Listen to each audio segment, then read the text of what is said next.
Hey everyone, welcome to another episode of Adam Talks, a podcast that takes an alternative look at retirement. This is Adam Bergman, founder and CEO of IRA Financial.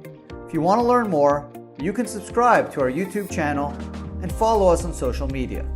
Just search IRA Financial. Hey everyone, and welcome to another episode of Adam Talks. Today, talking about the big lie. Banks are lying to you about your IRA. So this is a topic that I've kind of touched upon over the last several years because it's something that's been really bothering me. And I wanted to bring it up again and really focus on this topic on this particular podcast because I've been hearing more and more of this big lie over the last months.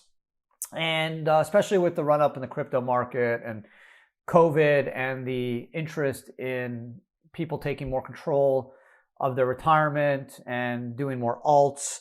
I keep hearing this big lie permeating through my clients, potentials, clients, and just wanted to talk about it because kind of wanted to get it off my chest and kind of share my thoughts on it. So I've been in the self-directed retirement industry for about 12 years. Before that, I was a tax attorney in New York City. I've worked at some of the largest law firms in the country. And I'm pretty sure I've told this story a bunch of times, kind of how I got introduced to the self-directed retirement industry. But I'll just tell it again for listeners out there or viewers who haven't heard it before. And basically, I was a ninth year tax associate at a big law firm in New York City. Did a lot of transactional tax work, mostly partnership, corporate, real estate, hedge fund, private equity, tax-related matters, and had a hedge fund client that I did some work for, major hedge fund guy at a major hedge fund, one of the biggest in the world, actually. And I got asked to look at using an IRA to invest as an LP in the fund. And had no idea, never heard about self-directed. In fact, and I'll be perfectly honest, I didn't know that you can do alternative assets with your IRA. I mean, I thought, honestly, that you were stuck buying stocks and mutual funds and ETFs. That's what I did. I had no idea that you could do other things. So when I first got the assignment, I thought, wow, this is pretty cool. I'm sure it's a quick, easy answer. The answer is probably no. You can't invest your IRA in a hedge fund. But I quickly learned, going online and reading more about it, checking the tax code, that you could. And this whole universe of potential investments are actually available. Just unfortunately, not enough people know about it. So that's kind of been my passion since I found this industry, was to better educate people about the powers of the retirement system, the fact that the IRS does give everyone the ability to do alternative assets. And again, over the last 10 plus years, that's just been my focus. So over the last bunch of months, I've heard it probably multiple times a day from potential clients, from my team, kind of referencing what they're hearing, what they're listening to on the phone or chats or emails. And a lot of people are saying, hey, I found you guys, I did my own research, really want to use you guys. Sounds really cool that I can do Bitcoin, or I can do gold, or I could buy real estate or invest in my buddy's business. But I went to talk to my financial advisor and they told me not to do it. They said it's way too risky and it could potentially even be illegal. And so I'm calling, I just want to see, like, kind of, you guys are regulated, so clearly you can do this. I know there's other companies also doing it. What's the deal? So I have to kind of like pinch myself not to go crazy because my skin boils, my heart starts beating super quick because it drives me crazy. Because again, I respect the fact that people want to make a living, right? I understand you're a financial advisor. You lose money when your client pulls their money. I got it. I respect that. Everyone has a right to earn a living fairly and equitably. Gotcha. Okay.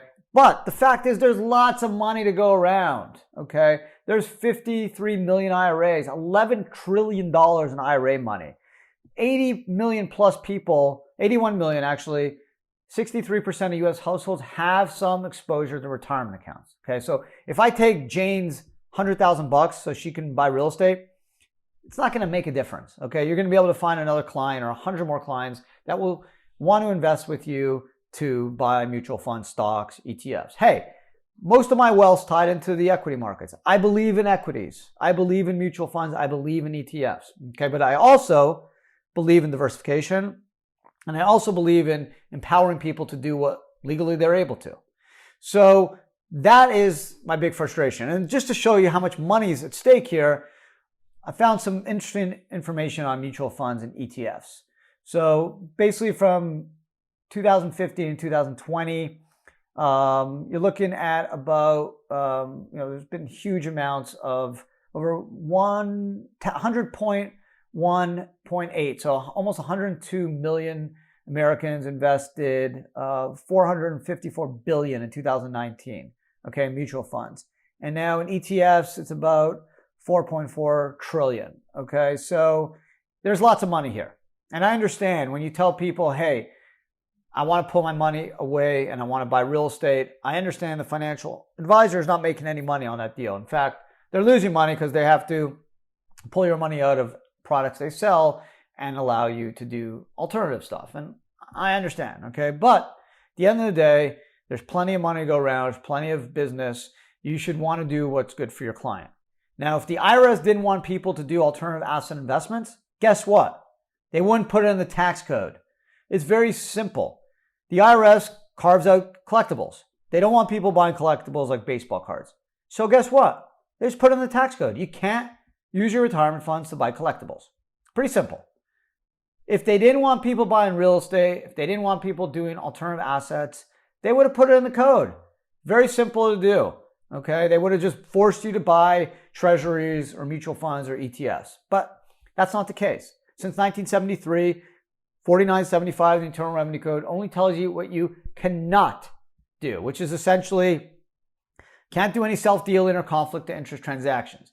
Can't buy a house and live in it. Can't use your IRA to pay off your credit card. You can't buy a watch or drive a car with your IRA or give money to a lineal descendant, parent, child, spouse, daughter-in-law, son-in-law, or any entities you control. Other than that, you can do it. Okay, so it's just very frustrating, and it bothers me to no end when I hear this big fat lie that, no, you can't use your IRA to buy real estate. It's so risky. Why would you do that? It's crazy risky. And you know what? It could be illegal and it's dangerous, so don't do it. Just keep all your money with me. And it's so disingenuous, and it's just someone who's a financial advisor. And I got a lot of friends that are really good financial advisors. And you know what they tell their clients? They say, you should have exposure to everything. You should buy life insurance. You should buy ETFs, mutual funds, stocks, bonds. If you can afford it, have some real estate. In fact, even you should have some money in Bitcoin or even diamonds because you want exposure. It's okay to diversify, not put all your money in the S&P 500. But unfortunately, not all financial advisors are like that. And some of them, hopefully not a lot, but some are only focused on assets under management, AUM, because they charge their fees on AUM. So if you had 600 grand with them and you pulled 200 to buy real estate, their AUMs drop. And that means their returns drop and their commissions drop. So it's unfortunate, but it keeps happening. This isn't 1999 or 2001 or 2008. Hard to believe in 2020, 2021 that you're still hearing this. But something has changed, and that's COVID. COVID has accelerated the emergence of the alt world. You know, when I got in the industry, if you did alternative assets in your IRA, like real estate, it's kind of seen as crazy. Like you're this, kind of give you a music analogy, like back in the early grunge scene with Nirvana and Pearl Jam, if people remember those days, you know, those bands were seen as like crazy bands that are doing an alternative take on music, and you got purple hair and long hair, and they're jumping all over and moshing and wearing boots, and they were like the crazy crowd. Well, guess what? Pearl Jam has been inducted in the Rock and Roll Hall of Fame. They're mainstream now. They're rock and roll. So things change, and investment world is changing too. People are seeing real estate as mainstream. It's not risky anymore. It's not like you're buying Zimbabwe currency. Real estate is seen as a good diversification play. Pretty stable stuff. hedge funds, private equity, venture capital funds are emerging, investing in real estate. And not just big office buildings in New York City or San Francisco, but rentals in Tampa and rentals in Akron, Ohio. So we're seeing the idea of real estate change. Same with hard money loan funds, same with crowdfunding, and same with cryptocurrencies. Even the big financial players are starting to say, hey, you know what? If you put 1 or 2% of your retirement money in it, not the worst thing. Yes, still a little risky, but warming up. If you asked them 3 years ago, 2 years ago, 5 years ago, they would have never said that. Things change. So my investors are smart. I always say that I got the smartest people in the room. I got 18,000 plus clients and I should have 100,000. Okay. It's just about a lack of education. I don't blame anyone. I always give the example. I have a law degree. I have a master's in taxation. I worked as a tax lawyer, saw some of the most sophisticated tax planning, tax structures that large Fortune 500 corporations were doing. Some of the most mosaic, craziest stuff you'll ever see that one day I'll repeat when I'm older. Crazy stuff, okay? And the fact that I had no idea that you can use your IRA to buy real estate, it's kind of scary. But there's good reason. The financial industry spends hundreds of millions of dollars lobbying, okay? They want to keep the gravy train running. And again, it's a huge, huge, huge marketplace, right? $32 trillion in retirement accounts. 96 to 97% are already in traditionals. So every percent that goes traditional to alternative, that's money that's not being spent on mutual funds or ETFs, and money the asset financial advisors are not getting as assets under management. So that's the facts. Now, the big lie shouldn't exist. A good financial advisor would say, hey, it's your money, right? I'm going to give you my thought. And yeah, I think you should diversify, and I think you should put 70 or 80% in equities or 60%, whatever it is. But they shouldn't be saying, no, it's illegal. You can't buy real estate, or you can't invest in a hedge fund or a private equity fund. And guess what? I'm still hearing that even today. But the bottom line is clients are smart. You know, the internet's really leveled the playing field. All you need to do is go on Google and type this stuff in, and you're going to get information.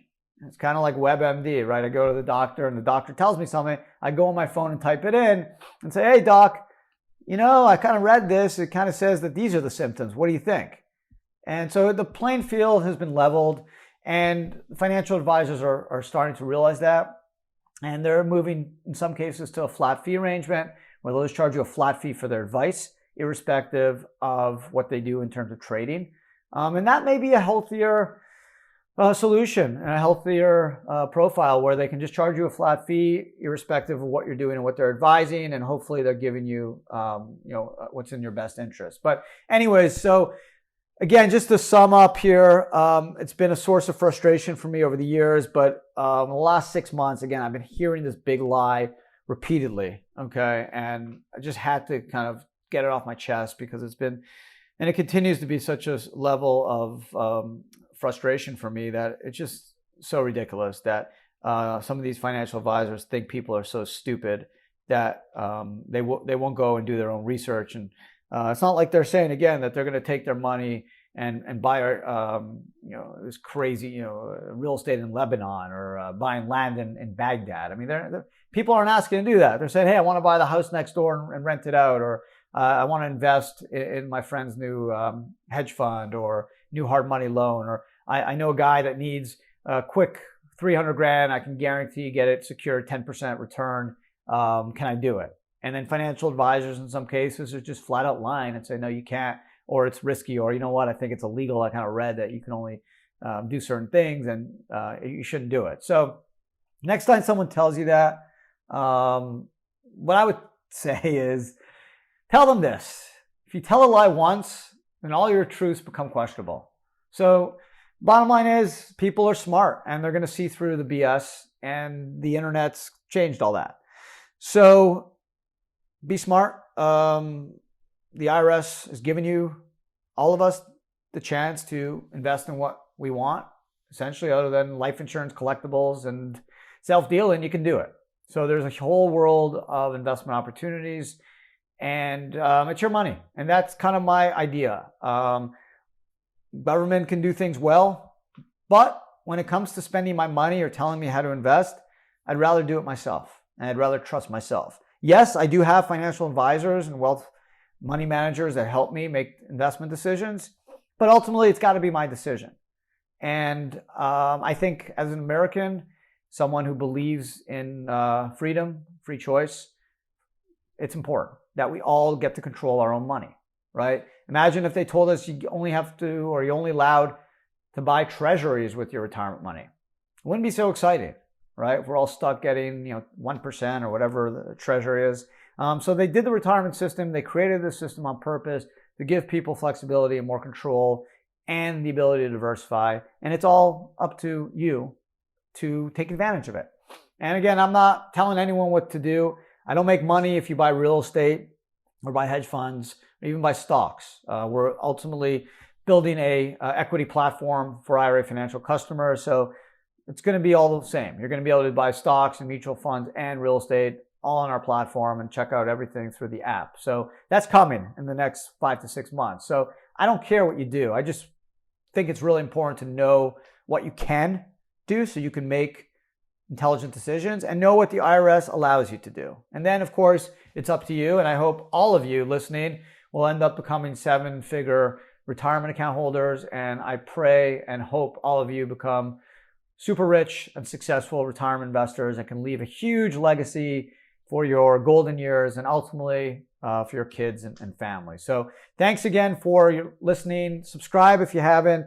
You can check out my other 2 podcasts anytime you want. If you're got 10, 15 minutes, you're taking a jog or taking a ride on the bike or in your car or just sitting around bored because you're stuck in your house and there's nowhere to go.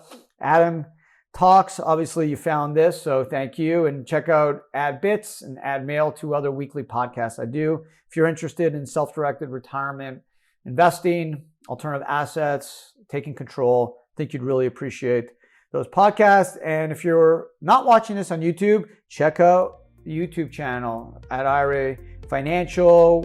I drop 4 videos and 3 podcasts a week. So if you don't want to listen and you want to kind of watch or listen on YouTube, go for it. We release the podcast on YouTube as well. So there you go. The big lie, what banks don't want you to know about your IRA. Thanks again for all your support. Stay safe, stay healthy, and talk to everyone again next week.